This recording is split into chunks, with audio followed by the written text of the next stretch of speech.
नमस्कार मित्रांनो, मी स्वाती तोरसेकर एशा पृथ्वीमध्ये तुमचं स्वागत करते. पाकिस्तान आर्थिक दृष्ट्या गाळात आहे हे आता भारतामधल्या शेंबड्या पोराला देखील माहिती आहे. आणि कारण म्हणतात ना, हँड टू माउथ म्हणतात तशी यांची अवस्था आहे. म्हणजे 1-2 वर्षापूर्वीचे व्हिडिओ आहे, आठवत असतील तुम्हाला. तर पिठाचं पोतं घेऊन ट्रक शहरामध्ये येतोय, तो बाहेरच लुटून एक एक पोती घेऊन लोक घरी जाताना दिसत होते. कारण काय, तर पोटात आग आणि साधं गव्हाचं पीठ सुद्धा त्यांच्या नशिबी नव्हतं. या सगळ्या अवस्थेमधून त्यांना बाहेर काढायचं म्हणून IMF कर्ज द्यायचं ठरलं.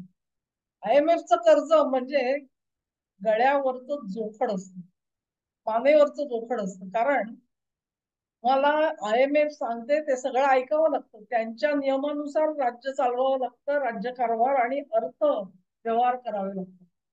IMF कर्ज तर दिलं पाकिस्तानला, पण त्याच्या अटी होत्या.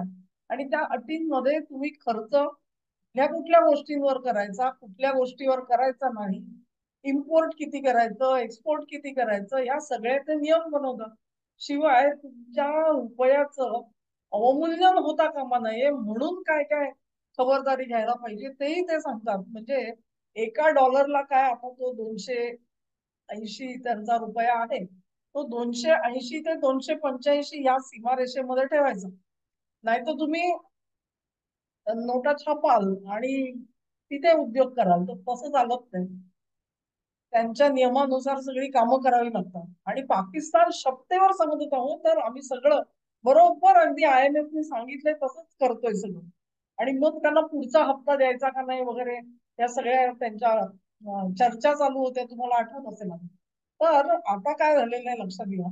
IMF चे लोक आले, त्यांनी बघितलं आहे रुपया तो बरोबर आहे 280 ते 285 दरम्यान तर आहे. तुम्ही जर का ते पाकिस्तानामध्ये सगळी 2 नंबरची इकॉनॉमी आहे अजून सुद्धा, म्हणजे भारतामध्ये नाही, पण आता त्यांच्याकडे अजून तसाच प्रकार आहे. तर ते तिथे गेलं की त्यांना एक आणखी सांगितलेलं होतं की काळ्या बाजारामध्ये डॉलर मिळतो तो आणि बँकेत मिळतो तो याच्यामध्ये फरक होता. आणि हा रेट मधला फरक हा हे करायचं म्हणजे मुळात खरा काळा बाजार असतात कामा नये. ते काळ्या बाजारात तुम्ही जाल तर तिथे डॉलरची वानवा तिथे मिळतच नाही डॉलर. देशामध्ये तुम्ही विचारलं बँकाकडे, फॉरेन करन्सी आहे आमच्याकडे की काय, हे एवढे पैसे पडलेले आहेत अजून. जसं IMF ने सांगितलं तसा आम्ही खर्च करतो. सर वाटलं IMF कुठेतरी काहीतरी भानगड आहे. हे जर का हे असं असेल तर यांचा रुपया तर घसरायला पाहिजे होता. 280 ने सांगा 330 पर्यंत खाली जायला पाहिजे होता. ज्या पद्धतीमध्ये सगळे आर्थिक आकडे दिसत आहेत ते दिसत कसं नाही. म्हणून त्यांनी पुलामध्ये जाऊन चौकशी करायला सुरुवात केली. त्या चौकशी करायला सुरुवात केली त्यावेळी लक्षात आलं मित्रांनो, 1100 कोटी, 1100 कोटी डॉलर्सचा गफला गेलेला आहे. तर गफला काय केलं, मग आणखी जर का खोलामध्ये गेले तर त्यांच्या लक्षात आलं एका वर्षात काहीतरी 5.5 कोटी आणि उरलेले दुसऱ्या वर्षामध्ये, असे ते कट्टम भरती झालेले आहेत 1100 कोटी डॉलर.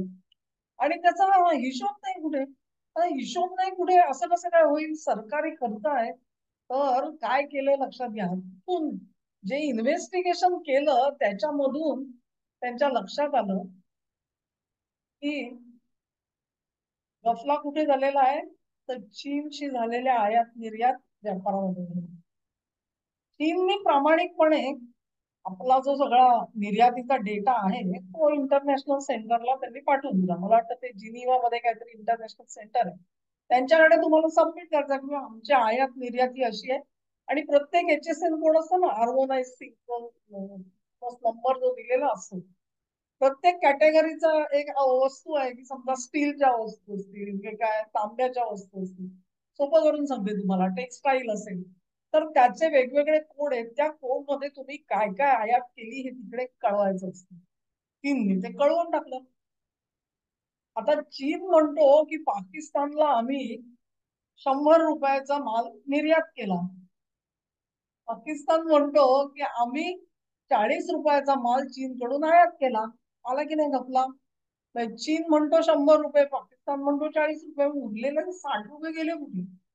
पाकिस्तानच्या पुस्तकामध्ये या 60 रुपयाची आयात दिसत का नाही ह्याची जेव्हा चौकशी करायला सुरुवात झाली तेव्हा लक्षात आलं की सगळं अंडर इन्व्हॉइसिंग झालंय म्हणजे सिस्टीम मध्ये टाकताना 100 रुपयाची आयात दाखवलेलीच नाही, ती 40 रुपयाची दाखवली. आणि असं करून बँकेकडे एक्सचेंज फॉरेन एक्सचेंज आहे, IMF सांगितलं तसं बरोबर सगळं तिकडे एवढा एक्सचेंज असला म्हणजे तुमच्याकडे तेवढा एक्सचेंज दिसतोय तिकडे. तर तो दिसला तरी प्रत्यक्षात नाही आणि म्हणून तिकडे नोटांची वानवा झालेली आहे. हे सगळं जे गणित आहे हे करता करता IMFच्या लक्षात आलं यांनी आपल्याला उल्लू बनवलेलं आहे. सगळ्या पाश्चात्य देशांना उल्लू बनवलेला आहे. आणि अवस्था कुठपर्यंत आहे बघा, जो काही IMFचा पुढचा हप्ता यायचा आहे ना, तो हप्ता आधीच खर्च करून बसलेले आहेत, लक्षात घ्या तुम्ही. म्हणजे ते येतील त्यानंतर मी आयात करीन वगैरे भानगड नाही, ती आयात सगळी ऑलरेडी झालेलीच आहे. आता हे सगळं उकरून काढायचं, त्याच्यासाठी पाकिस्तानला जबाबदार धरायचं, ही सगळी जबाबदारी कोणाची आली? हे सगळं प्रूव्ह करायची जबाबदारी आली IMF वरती. त्यांनी डोकेफोड करायची आणि त्यांना ते बघा यांनी हजीरपणा केलेला दिसतोय. बरं आता चीन म्हणतो मी 100 रुपयाचा माल पाठवलाय, म्हणतात 40 रुपयाचा पाठवला, म्हणजे सिस्टीम मध्ये 40 रुपये गेलेले दिसत आहेत. उरलेले 60 रुपये चीनला मिळाले का नाही? चीनला तर मिळालेले असणार. ते कुठल्या मार्गाने मिळाले आणि कसे मिळाले याचा हिशोब कुठे आहे का माहिती नाही. आणि हे सगळं जर का क्रिप्टोमध्ये सेटल केलं असेल, कारण आजच्या घडीला मनी लॉन्डरिंग जे आहे आणि हे असली जी पेमेंट्स आहेत ती सगळी क्रिप्टो मधून हँडल होत असतात. आमच्याकडे बऱ्याच लोकांना क्रेज आहे, क्रिप्टो क्रिप्टो क्रिप्टो मध्ये इन्व्हेस्ट करा, क्रिप्टो मध्ये इन्व्हेस्ट करा. तुम्ही जो पैसा टाकता ना तो पैसा कसा वापरला जातो आपल्याला माहिती नाही, कारण त्याचा ट्रेस सरकार दरबारी असतो अर्थात. ते त्यांना वेगवेगळे टूल्स घ्यावे लागतात, त्याच्याशिवाय कळत नाही ते काय असो, तो भाग वेगळा. आणि आता अं, जेव्हा US शेअर मार्केट कोसळलं, ते चीनवर 100% टेरिफ लावला त्याच्यानंतर त्यात क्रिप्टो पण घसरलाय जवळजवळ. असं म्हणतात की 400 बिलियन डॉलरचा फटका इथे ना तिथे बसलाय, सामान्य गुंतवणूकदाराला पण बसलाय आणि सगळ्यांना बसलाय. तो एक वेगळा विषय आहे, तो बघू आपण. हे क्रिप्टो ट्रान्झॅक्शन झाली नाहीयेत ना, आणि क्रिप्टो ट्रान्झॅक्शन अशीच होत नसतात, लक्षात घ्या. त्याच्यासाठी अं, भारताची पॉलिसी सुद्धा नाही आहे क्रिप्टोसाठी. पाकिस्तानने अचानक बसून पॉलिसी ठरवली क्रिप्टोसाठी, आणि ती सुद्धा त्या पहलगामच्या काही दिवस आधी. म्हणजे ते जे डील झालं ना, ट्रम्पचा कोण तो आहे त्यांची कंपनी त्याच्या जावयाची का कोणाची पार्टनरशिप मध्ये, आणि त्याच्यात यांचे सगळे व्यवहार वगैरे, त्यांचं आणि यांचं डील क्रिप्टोमध्ये संबंध काय पाकिस्तानचा? त्याच्यासाठी त्यांनी पॉलिसी बनवली, पॉलिसी बनवल्यानंतर हे डील झालं आणि त्याच्यातून सगळं. म्हणजे IMF ला टोपीशी घातली गेलेली आहे. ते साक्षीदार कोण कोण आहेत आणि तिचे भागीदार कोण कोण आहेत, हा प्रश्न तुम्हाला नाही का पडत? मला तर पडलेला आहे. आता मला हे खरं समजतच नव्हतं की हे क्रिप्टो डील झालंच कसं आणि कशासाठी झालं. भारतासारखा ज्याच्याकडे 600-700 कोटी डॉलर हे तुमच्या बँकेमध्ये फॉरेन एक्सचेंज रिझर्व्ह पडलेला आहे, आणि असं असताना तुम्ही अजून क्रिप्टोची पॉलिसी सुद्धा बनवली नाहीये आमच्या वित्त मंत्रालयाने. मग यांना गरज काय पडलेली होती, हा माझ्यासमोर मोठा प्रश्न होता. आणि हे जे 1100 कोटी डॉलरची जी काही टोपी घातलेली अमेरिकेला, त्या अमेरिका सरपडलाय, हात सोडत बसलाय की तोही भागीदार आहे, ह्याच्याबाबत मी आता काही सांगू शकत नाही. कारण सर्व जगामध्ये युक्रेन हे दुसरं राष्ट्र आहे जिथे हे असलं मनी लॉन्डरिंग चालतं. आणि बरोबर त्याच काळामध्ये, लक्षात घ्या, त्याच काळामध्ये पाकिस्तान आणि युक्रेन यांचं सख्य झालं. मग पाकिस्तानकडून त्यांनी दारुगोळा विकत घेतला त्यांच्या युद्धासाठी वगैरे, कारण त्यांच्याकडे ज्या काही तोफा होत्या त्याच्या पद्धतीचा दारुगोळा पाकिस्तानात बनवला जातो असं त्यांना जावही शोध लागला, तेव्हा त्यांनी तिथून नेलेला होता. आणि हे सगळं कसं झालं, काय झालं, त्याचे पैसे कोणाला कुठून कसे मिळाले. आणि युक्रेन माहेरघर आहे सगळ्या मनी लॉन्डरिंगचं. आपल्या पुढे हा सगळा इतिहास जो आहे ना, तो युक्रेन हे किती काळं राष्ट्र आहे आपल्याला माहिती नाही यांच्या घडीला. भारतात तरी माहिती नाहीये, परंतु व्हेरी डेंजरस डेस्टिनेशन. सगळी जी परिस्थिती पाकिस्तानची झालेली आहे, आता ह्याच्यातून काय होणार, कारण त्यांना माहिती आहे राष्ट्र दिवाळखोरी तर झालेलीच आहे. एकसंध तरी राहणार का नाही हे कोणाला माहितीये. उद्या जर का पाकिस्तानचं विघटन झालं तर $1100 जे आहे त्याची जबाबदारी कुठला घटक राज्य घेणार त्याच्यातून, हा प्रश्न नाही का तयार. मला तरी वाटतं तयार होणार. मला हसू आवरत नाहीये की इतका दिवाळखोर मित्र शोधला कसा, त्याच्यावर विश्वास कसा टाकला आणि काय म्हणून विश्वास टाकला, असाच हिशोब नाही. केवळ IMF उल्लू नाही बनलेली, अमेरिका उल्लू बनले, वारंवार उल्लू बनलेली आहे. तुम्हाला जर का इतिहासातले दाखले काढायचे म्हटले ना तर ते शेकडो घरी मिळतील.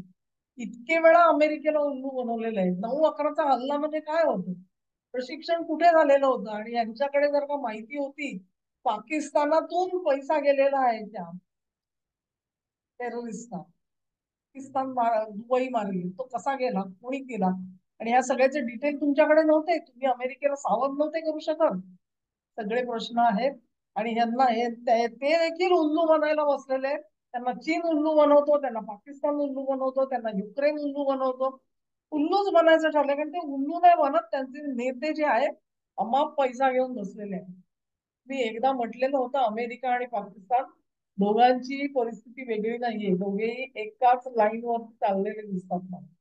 हा व्हिडिओ आवडला असेल तुम्हाला तर ही लिंक शेअर करा, व्हिडिओला लाईक करा, चॅनेलला सबस्क्राईब करा, आणि तुमचं सहकार्य माझ्यासोबत राहू द्या. तुम्हाला परत एकदा आठवण करून देते की हा व्हिडिओचे जे तुम्हाला व्ह्यूज दिसतात ना, हे तुमच्यासारखे प्रेक्षक शेअर करून त्याचा प्रसार करतायत म्हणून, अन्यथा मला प्रत्यक्षात जे व्यासपीठ आहे युट्यूबचं त्याच्याकडून फारशी मदत मिळताना दिसत नाहीये. म्हणून तुम्हा सगळ्यांना धन्यवाद परत एकदा त्यासाठी खास देते. नमस्कार.